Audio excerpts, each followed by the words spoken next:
প্রিয় দেশবাসী, শেখ হাসিনা যা বলেছিলেন আজ কি সেই আশঙ্কাই বাস্তবতার পথে? বাংলাদেশের ভূ-রাজনীতি, বঙ্গোপসাগর এবং সেন্ট মার্টিনকে ঘিরে আন্তর্জাতিক আগ্রহ নতুন নয়। বহু আগেই এ বিষয়ে সতর্কবার্তা দিয়েছিলেন দেশরত্ন।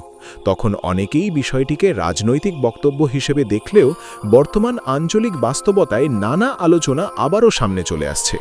সাম্প্রতিক সময়ে যুক্তরাষ্ট্র ও বাংলাদেশের সম্ভাব্য প্রতিরক্ষা সহযোগিতা নিয়ে বিভিন্ন মহলে আলোচনা তৈরি হয়েছে।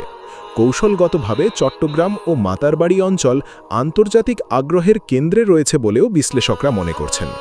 বঙ্গোপসাগরকে ঘিরে বৈশ্বিক শক্তিগুলোর অবস্থান দিন দিন আরও গুরুত্বপূর্ণ হয়ে উঠছে।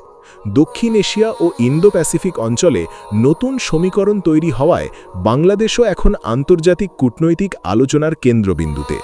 রাজনৈতিক মতভেদ থাকতে পারে, কিন্তু রাষ্ট্রের সার্বভৌমত্ব, স্বাধীন সিদ্ধান্ত গ্রহণ এবং জাতীয় স্বার্থ রক্ষার প্রশ্নে জনগণের সচেতন থাকা জরুরি।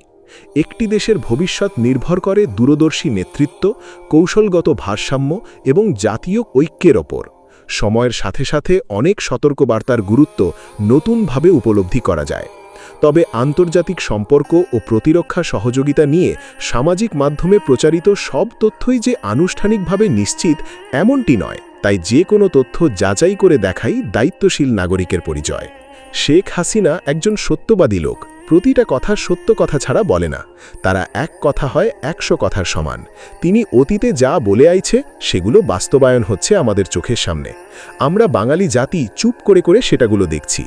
এখনও কি হবে না নিজেদের ভালো নিজেরা বোঝা শেখো না?